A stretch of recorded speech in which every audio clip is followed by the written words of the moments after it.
Welcome to Your Biz, Your Rules, the podcast for business-minded go-getters hosted by me, your favourite brain and biz coach, Daire Paddy. This is the spot for those of you ready to blend heart and head, woo and do, income and impact, change and chill, and so much more. So grab yourself a cuppa and let's get started. Today we are going to be talking about goals, specifically the goals that I think every business owner, in fact every person, should adopt immediately. Now, what I'm not going to be talking about today are vanity metrics, markers of success, milestones that you might want to focus on in your business, because let's be frank here, those things are ever changing. Those things are influenced by your mood, by the phase of business you're in, by the time of year, by what is trendy, by who you're surrounded by. And, they are ephemeral, they're ever changing. And they're also down very much to personal choice, because we all have different businesses, we all have different vibes, different personalities. So that kind of goal is not what we're going to be exploring. Instead, I want to talk to you more about the aims of a life well lived. Because, I say it again and again, we are humans before we are business owners. And the reason I say it so often is because it is incredibly true, but it's something that we often forget. Like, we often measure our value or our success by the results that we're hitting, the boxes that we're ticking in our businesses. And really, if we're going to zoom out, if we're going to look beyond that, if we're going to fast forward to the end of our lives, what are the things that we're going to be glad we focused on? Is it getting that many webinar subscribers? Is it making this many sales on this specific product? Probably not. Those are not the things that we're going to be lying there on our deathbed thinking, yeah, I wish I did more of that. I wish I gave that more attention. It's highly unlikely. So some of the things that I might discuss today may seem to you like no-brainers. But here's the thing about no-brainers. We don't give them any of our brain. We don't give them any of our attention. And that's why I wanted to make sure that I was discussing them today, because sometimes the things that are like, well, duh, of course that's important, are things that we should be proactively engaging with, proactively focusing on.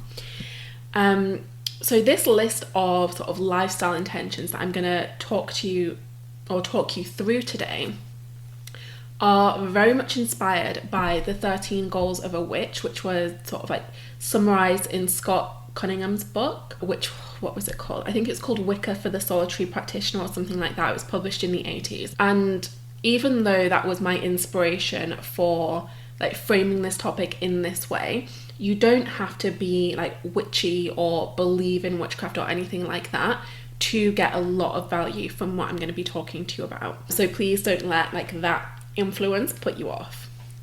So let's dive straight in. With the 13 goals that I think every single human being on this planet needs to make a priority. Ready? Ready. Okay. The first goal, to know yourself.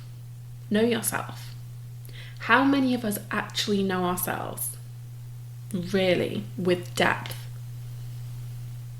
One of my favourite phrases, it's another one of those things that I say all the time, is self-awareness is the greatest gift you can give yourself. And I really do believe that is true. Because when you know yourself, really know yourself, when you know your patterns, when you know your preferences, when you know your shadow side, when you know your good qualities, when you really know every part of yourself, you make much better decisions, whether that is a lifestyle decision or whether that is a business decision. Now, I know for me personally, when I started to really put consciousness and effort into getting to know myself properly, I was able to be much better informed when it came to structuring the programs that I put out there, because I became extremely aware of what I like to do and what I don't like to do. And you see this a lot in the online business world, or especially me as a business coach. I see people putting together offers or committing to, certain marketing tactics that deep down they actually hate, but they think it's something they have to do. And putting effort into really knowing yourself gives you a lot of insight and a lot of information that you can then work into your strategy. Now, a couple of ways that you can really start getting to know yourself better is one of my favorite habits, morning pages. Again, I talk about this all the time. So morning pages are a concept that was I don't know if it was really created by her or if it was just made popular in her book, but Julia Cameron in the book The Artist's Way talks about making a habit of writing morning pages. So that is first thing in the morning, writing 3 pages by hand, stream of consciousness style. And this is something that I've been doing for years and years and years and years. And in that time, what that has allowed me to do is really get in touch with a deeper part of me than is living on the surface. So obviously we all have our surface level thoughts that are rattling around our brain every minute of every day. But when you make it a practice to tap into that inner voice and write to it or write from it every single day, you start knowing different parts of yourself. And especially if you do it first thing in the morning before you are around anyone or before you consume anything created by anybody else, it's all you that's going on in your mind. You're not being influenced by any external sources. And for me, it might seem really basic, but it is one of the biggest game changers for me in terms of personal habits. Another way to really get to know yourself better is to work with a one-on-one coach. For me, working with a one-on-one coach was invaluable because what someone is able to do in that setting is that they can reflect back to you what you said. So sometimes we will think things and we will say things, and once they're out there, they're just gone, they disappear. We forget that we've said it, everyone else forgets that we've said it. It was just a passing moment. But when you are in that sort of closed container with one other person whose sole responsibility in that space is to hold you and see you and support you, they can very easily say, okay, I'm going to pause you right there. You just said XYZ. Or this isn't the first time you've mentioned XYZ. Or can you see how this might be a pattern for you? And they really force you to think about these things that you might have been doing or saying unconsciously on autopilot. So those are 2 little hacks for really getting to know yourself a lot better. Goal number two, know your craft. So know the work that you actually do. And that doesn't mean, be proficient, be competent. It's more than that. It's about embodying the work that you put out into the world. And I know embodiment is very much the sort of coaching, healing buzzword of the moment, but for good reason. It's about more than knowing the information that you're sharing with people. It's about sort of being mentally aware of it, but also feeling it in your heart, feeling it in your body, making choices in alignment with the work that you do for others. It's about knowing your craft through experience, not simply through theory, because anybody can read a book, anybody can take a course and then sort of parrot that concept or that information out to somebody else. But that is not what creates transformation for a client. What creates transformation for a client is you being able to be there with them in the moment and workshop it out, figure out ways to make it work for them. And you can only do that when you've experienced something, when you've practiced something, when you've mastered something for yourself. So really knowing your craft inside and out is essential. A really simple way of doing this, and this is one of the things that I personally like to do, is to go through your own resources. So listen to the meditations you've created, go through your trainings, work through your trainings, do the prompts that you share with clients. So anything that you would hand over to a client and say, do this, do it for yourself too. That's where the embodiment piece comes in. And beyond just making you, a grounded practitioner, a masterful expert, it also creates this sort of sense of energetic integrity when you're talking about your work, because people can tell on an unconscious level that you are faking it. If you're just giving people information but not following that guidance yourself, then people can feel it. Even if they don't know that's what they're feeling, they can feel something being off, and they will pull back. They will not necessarily want to commit to working with you. Whereas if they can feel that you are like fully committed to the work that you do, that you live and breathe everything that you are sharing with them, it creates this sense of trust. It creates this sense of expertise, of mastery, that makes them want to lean in and learn more. Goal number 3, learn and grow. Learn and grow. Something that most of us love to do. I think most of the people that I've engaged with in the online business space, no matter their area of expertise, they've been multi-passionate, they've been learners, they've loved diving into new courses and new programs and new ideas, which is great, and something that I think we should be proactive about, we should focus on. It shouldn't necessarily just be something that we do at a whim or when we're feeling a little bit down. I really try to make sure that every single one of my clients commits to personal and professional mastery. That is a huge pillar of what I do with people. So we actually have this thing when I work with one-on-one clients called Mastery Monday, where we have like a mastery based exercise to do every single Monday to really make sure that they are deepening their knowledge and growing as a human and as an expert. So some of the ways that you can do this are, very obviously study. So that might be reading books, it might be working through a certification, it might be doing some other kind of training. It can be something big, it can be something small, but it's about really like intaking knowledge there. It could be about experimenting. So it's not necessarily always about consuming something new. Sometimes it's about testing different things out and playing around with things and figuring out what works for you or for your clients in different areas. And then it could just be about practice. So it might not even be about experimenting with something new. It might be about repeating something you've done before and honing that and getting more confident and more competent at that thing. So learning and growing doesn't always have to be about absorbing something new. That's really important. And what I would say as like a little addendum to this goal is take responsibility for the things that challenge you. So if you notice there is something that maybe you find a little bit tricky, or that you find yourself resisting and not wanting to think about, lean into that. Ask yourself why. Because you never want success or your personal success to be determined by the thing you're afraid of.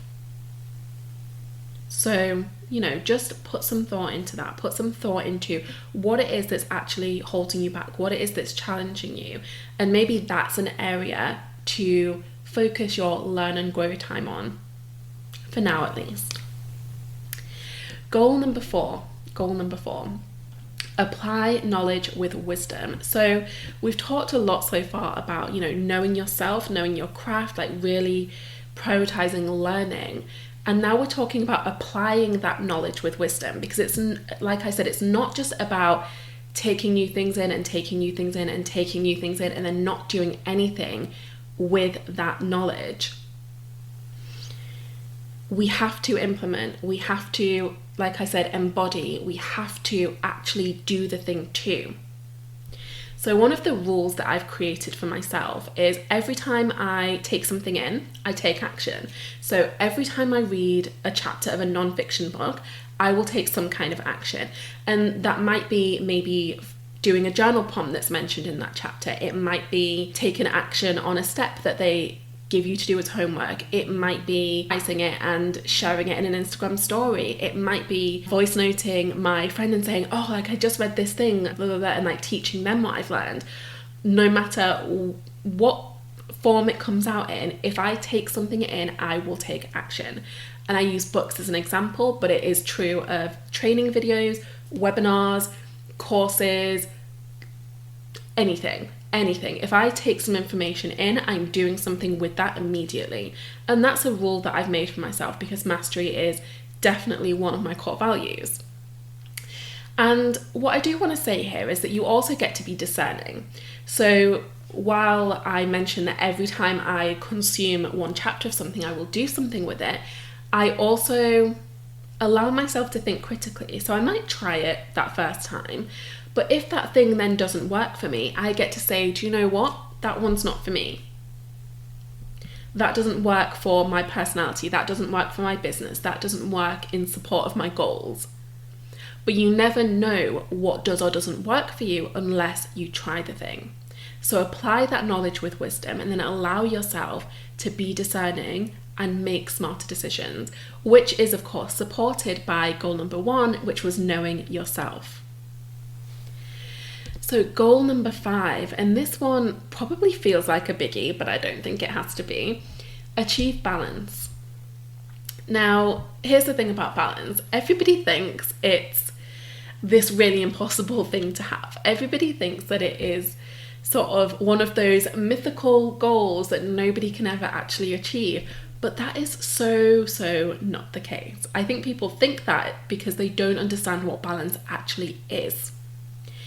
Balance is not about having exactly the same thing on each side. Balance, like true balance, internal balance, is not a seesaw. It's not about having a person of equal weight on this side and who was on this side. Like, that is not what real balance is. Real balance is more fluid, it's more flexible.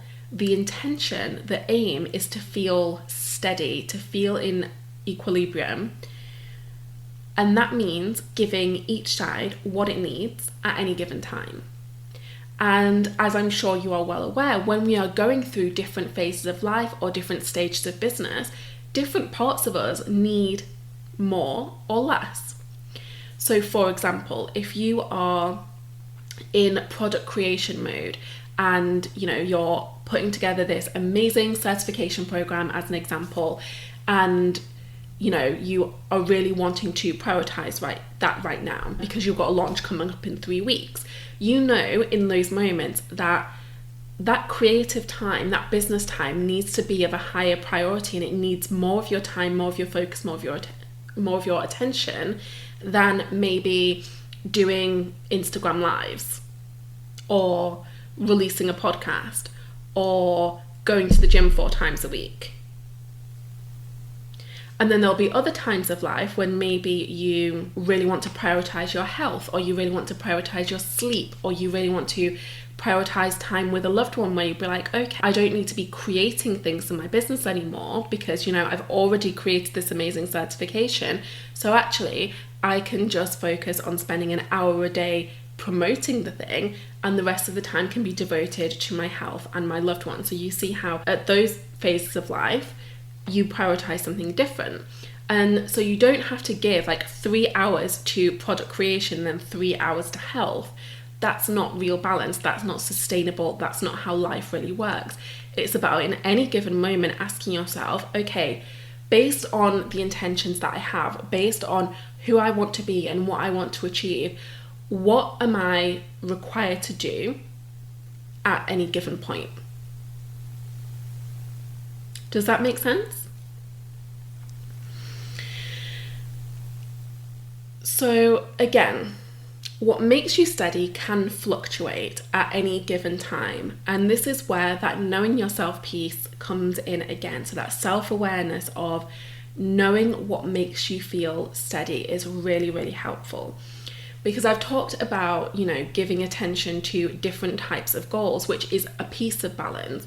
But you also want to be thinking about how you feel while you're doing those things, because it would be very possible to say focus all of your attention on creating an amazing product in your business and feel completely burnt out, completely frazzled, completely overwhelmed. And it is also possible to spend the bulk of your time creating an amazing product in your business and feel really chilled and feel really at ease and feel really in flow and inspired. And the distinction there is not going to be about the product that you're creating, it's going to be about the habits and behaviors that surround that. So really think about the thoughts, the habits, the behaviors, the practices that help you feel the steadiest, and prioritize those.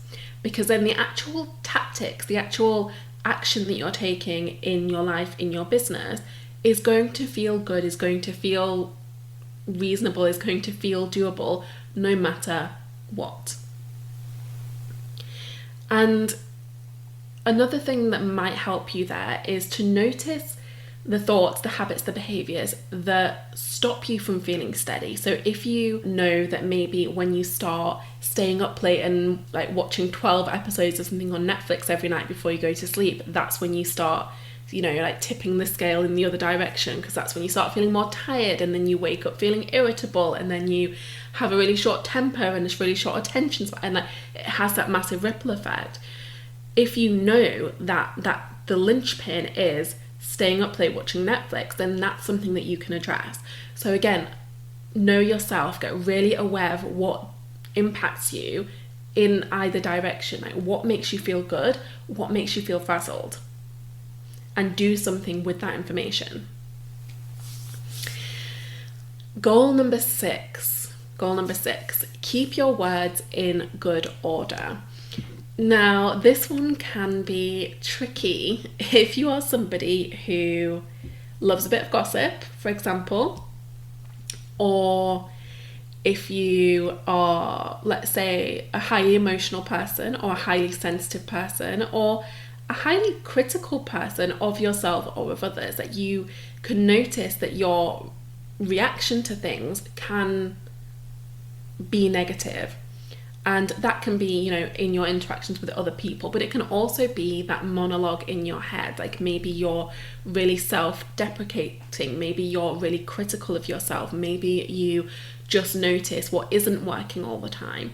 And when you focus on that, when you allow those words to cycle, to be on repeat all of the time, it really does bring your mood down. And this is not about toxic positivity. This is not about not feeling your emotions. This is not about ignoring the realities of life.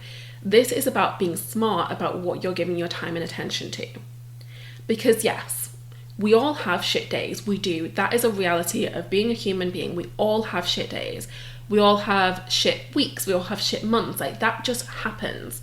And we get to decide, like, are we going to, you know, experience something shit and then vent about it to anyone that will listen for the next 2 weeks, obsessing over this one event that made us feel really crappy? If you do that, which you are perfectly entitled to do, guaranteed you are going to continue to feel crappy for those 2 weeks. Whereas if you have this inciting incident that makes you feel crappy, you allow yourself to sit with the feelings, to process the feelings, to move through the feelings, and then you let it go. You're going to be dealing with, you know, an hour, maybe 2 of feeling like shit, not 2 weeks. And if you only have 2 hours of feeling like shit, that's perfectly doable, that's perfectly manageable, that is something that is not going to cause an impact on your life as a whole. But if you have 2 entire weeks where you are just focused on feeling miserable, getting angrier and angrier, looking for evidence that things are just never going to work out for you, then that is going to have a massive impact on your ability to keep moving towards the things that you say that you want. So again, discernment is essential. What is more important to you here? Is it more important to you to like have bitchy conversations with yourself or with your friends where you get the validation you need, that where they're saying, yes, you're right, like that shouldn't have happened, that's really shit, feel bad, feel bad, feel bad? Or is it more important to you to move through the thing and get to the other side? That's the question you've got to ask yourself. I mean, I get it.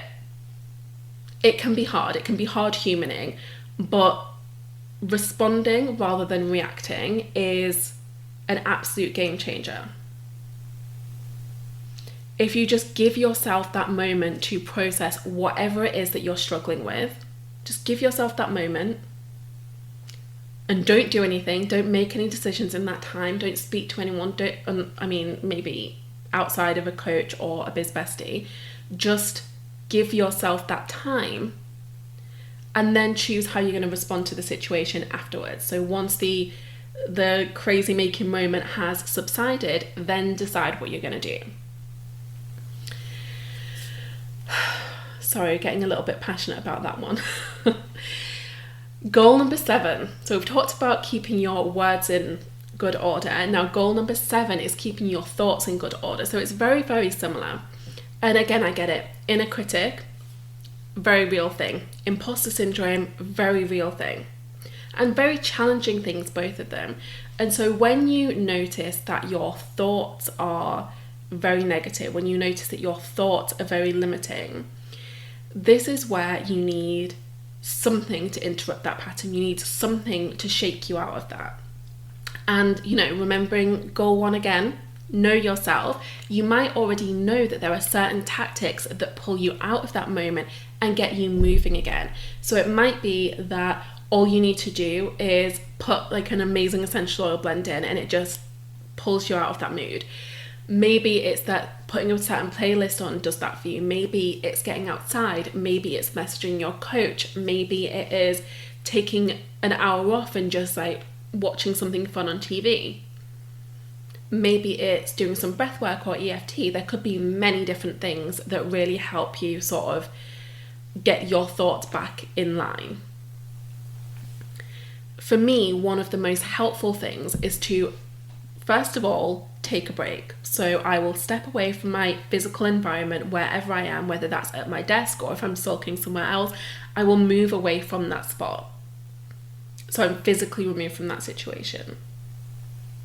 And then often I will do something that is totally unrelated. So if I'm like working and the thoughts come up, I might go and clean something, or I might ring my grandma, or I might take the dogs out. So something that is just completely unrelated to the thing that is causing that internal struggle for you. And then when I've had that time away, when I've created that space, I will come back, I'll grab my journal, and I will start remembering why I'm here. So I'll bring it back to my focus intentions, or I'll bring it back to the vision, to the dream. I will think about like, what is my purpose for being here? What am I trying to do? What am I trying to be in the world? And sometimes I will just like journal that out, or sometimes I'll just close my eyes and visualize it and let myself really feel the possibility of the thing I'm trying to create. And then I'll ask myself, what is going to help me get closer to that? And sometimes it might be switching off for the rest of the day and just taking the afternoon off. Sometimes it might be going live on Instagram and sharing what's on my heart. Sometimes it might be reaching out to someone. Like, it could be any of 101 different things. But I pay attention to that nudge that I get, to that inner guidance that I get. And I follow up with action. Always follow up with action. And what I would say here is get some help if you need it. If you notice that this is something that happens for you fairly often, if you get into the spiral of feeling really low, or feeling confused or distracted or procrastinating, or like you're doomed to fail, or any of these like spirally negative thoughts, get some help. So maybe you want to reach out to a coach, reach out to a healer, reach out to somebody that you know that you think could support you in this area, and give yourself that gift. We are not designed to do life alone. And I don't know why it's become such a badge of honor to do so. Okay, goal number eight, and this is a fun one. Celebrate life. Celebrate life. And this could be, making a big fuss out of your birthdays, or it could be just acknowledging your victories, acknowledging your progress, taking the time to articulate how far you've come. And that doesn't necessarily mean you have to always be talking about it. Sometimes it's enough just to write things down, to write down what you've managed to achieve. This could look like ending your day by maybe logging your victories. It could be writing down your favorite moment from the day. It could be writing down something that you've learned that day, a 2-minute journaling task to just anchor in this sense of, I did this and I'm honouring that. But you know, celebration can look so different to so many different people. Maybe for you it's more about giving yourself a gift. So maybe if you hit a milestone, you celebrate with gifts. What I often find when I'm doing this kind of work with clients is that we focus on their love language and create their celebrations accordingly. So for example, if receiving gifts is your main love language, then the unlocking prizes for different milestones might be really supportive for you. If it is words of affirmation, then maybe like the journaling out the wins is it for you. So allow yourself to play around in that and figure out what really motivates you and what really makes you feel acknowledged. Another thing that I would put under this category is having regular CEO time. And by regular, like, you can interpret that in whatever way you like. It could be a weekly day, a monthly day, a quarterly day, it doesn't matter. But having some focused time to step away from the day-to-day of your business and really look at the big picture can be incredibly helpful, because when you do that, you see not only where you want to go, but where you've already been and how far you've already come. We are so wired to always look at what's next, to always look about what we need to do, what we need to think about, what we need to create, that we don't often think about what we've already done, what we've already learned, what we've already created. So having a little slice of time where you do that it's amazing. It does wonders for the way you feel about yourself and about your business, and also the sort of the emotional state that you tap into when you then move forward and start doing more things. Goal number 9, attune with the cycles of the earth. Now, this can be interpreted in many ways. It might be, you know, doing rituals for the full moon and new moon. Like, that could be how you interpret that. It could be paying attention to your menstrual cycle if you have one, and like allowing your business to flow with that. So maybe when you are menstruating, you have a few days off, and when you're ovulating, that's when you're at your most creative, and just paying attention to those patterns. It could be about really leaning into whether you feel most energized in the morning or in an evening. The cycles of nature, the cycles of you can be very different person to person. But what I want you to remember above all for this goal is that you should be allowing your energy and your enthusiasm to fluctuate, because it does. That's what happens. We all go through times where we're feeling a little bit sedate. Like, we just want to, you know, go within, we want to be cozy, we want to be quiet, we want to withdraw. That is normal. That is part of being a human being. Sometimes we need that recharge time. Now, that recharge time is going to look very different depending on who you are. If you're an extrovert, chances are you don't need that much alone time. But if you're an introvert, you probably do. So sometimes you might really want to withdraw, and then sometimes you might really want to be around people, or sometimes you might really feel like you just want to move quickly. Sometimes you might feel really creative and in the zone. Sometimes you'll be like fighting off all of the ideas. When that is the case, lean into it. Instead of fighting against these natural instincts and inclinations in the name of being consistent, whatever that means, allow yourself to show up however it is you are feeling that day. And a cycle can last a day. A cycle can last a week, a cycle can last a month, a cycle can last a year, it can last multiple years. There are no rules to the rhythm of your existence. I want you to remember that.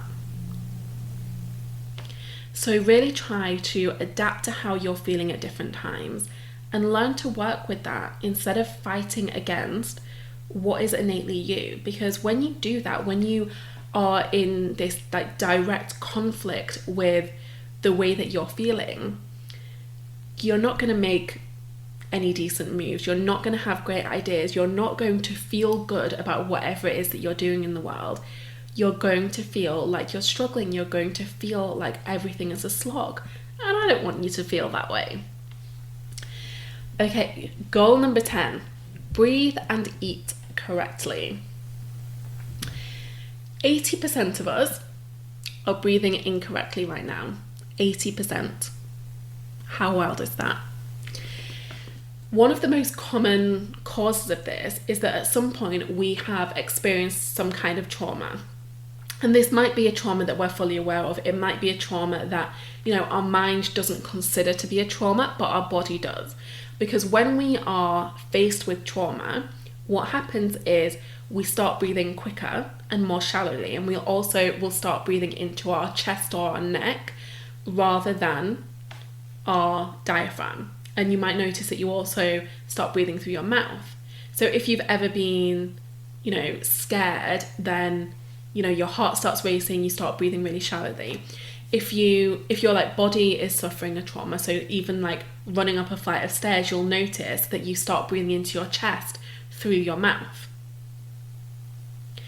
And one of the downsides of breathing like this, of really not breathing correctly, is that you can experience all kinds of unfortunate symptoms. So you can get headaches, you can get anxiety, panic disorders, you can experience depressive symptoms, fatigue, poor sleep, nausea, so many more things, because even once the trauma has passed, our body remembers that way of breathing and it keeps going. So even if the pace slows down and you're not still panting and freaking out, it recalls that we breathe into our neck, we breathe into our chest rather than our diaphragm.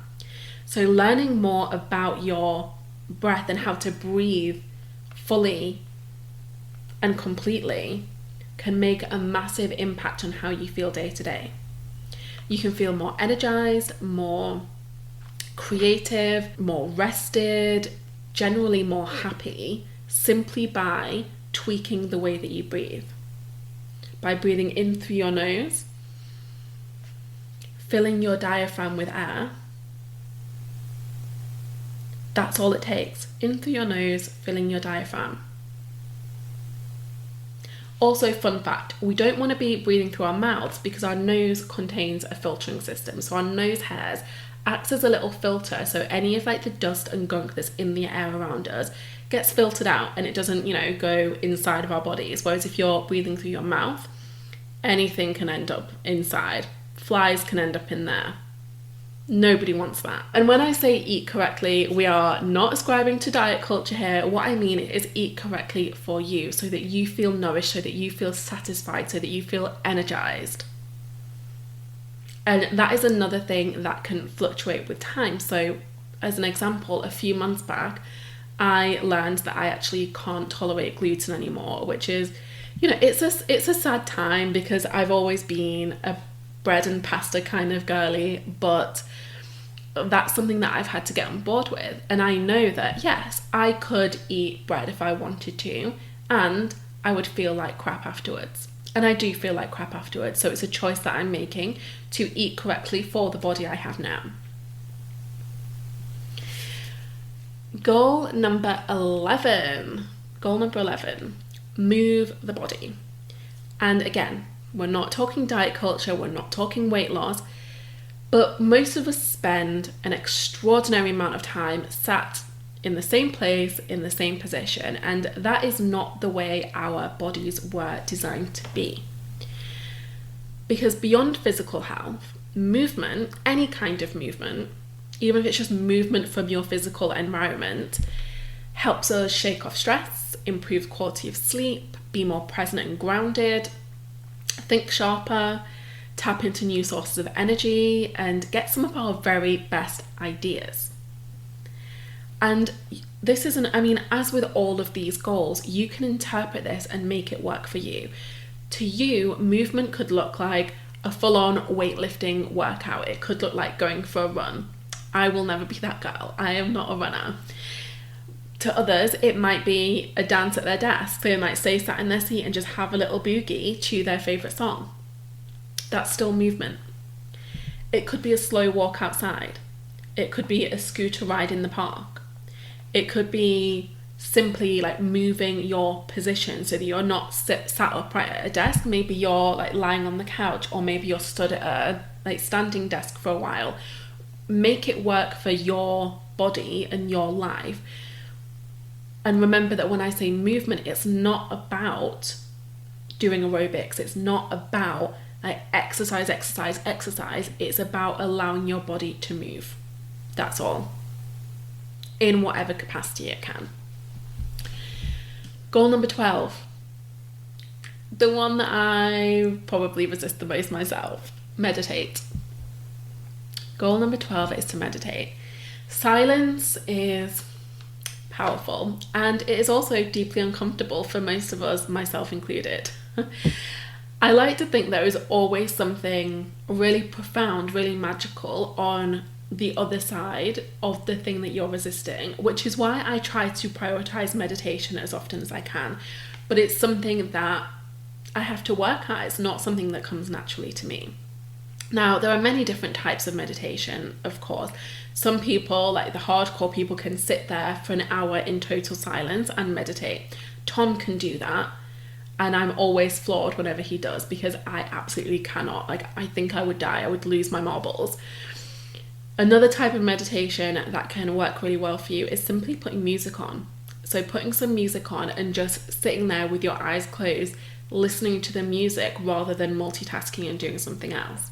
Or you could listen to guided meditations, which is often what I do. So I will plug in a guided meditation from one of my favorite creators, or sometimes one of the ones I've created myself, and just allow those words to keep me in the moment.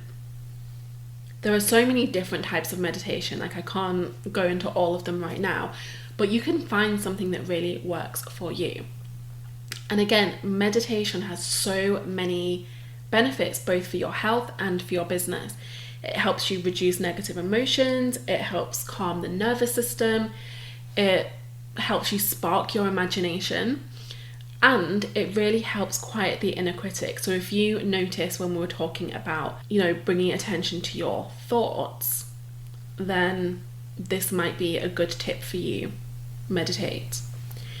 And our last goal number 13, honor your belief system. Whatever you believe in, act accordingly. If that's a specific religion, follow the tenets of your faith. If that's a more general spiritual philosophy, practice those teachings. If you think of your beliefs as the values that you cherish, make sure your habits and behaviours are in alignment there. Now, I am on the witchy side, so I have quite a collection of, various spiritual beliefs that I choose to honour in different ways. So that might look like participating or hosting rituals. It might look like exploring different areas of study. It might look like trying different techniques. It might look like being proud of my beliefs and practices and talking about them publicly. But the point is, I am honouring those things that I believe in at my core. So whatever it is that you believe in, do the same. Be proud of those things that you stand for. Allow them to infuse your day-to-day behaviour, your day-to-day action. So I've talked about my spiritual beliefs, but I also do a similar thing with my values. So I make a conscious effort to show them in my actions and not just in my words. It's very easy to say, my values are authenticity and creativity and whatever. It's sometimes a little bit more challenging to show people evidence of that instead of just telling them all about it. But it's more important to me that I live in alignment with what I say I believe in than be perceived as somebody who lives in alignment with what they believe in. Does that make sense? Perception is not the important part here. It's about how you feel, how you embody your beliefs, how you show up for yourself. So as you can see, each of these 13 goals are way more like lifelong commitments than one and done intentions. But I really do believe that they are things that we all need to adopt if we want to thrive in our businesses and live happy lives, which I think we all do. So I would love to hear from you. Which of these goals, which of these areas have you been letting things slide in? And what are you going to do to correct that? Let me know. Thank you for listening to Your Biz, Your Rules. I know that we all like to listen to podcasts, watch videos, read articles or books or posts on Facebook and not really do anything with that information. So I want to challenge you right now. I want to challenge you to take something from this episode, anything, and use it to spark action. Use it to activate some kind of change in the way you work and the way you live.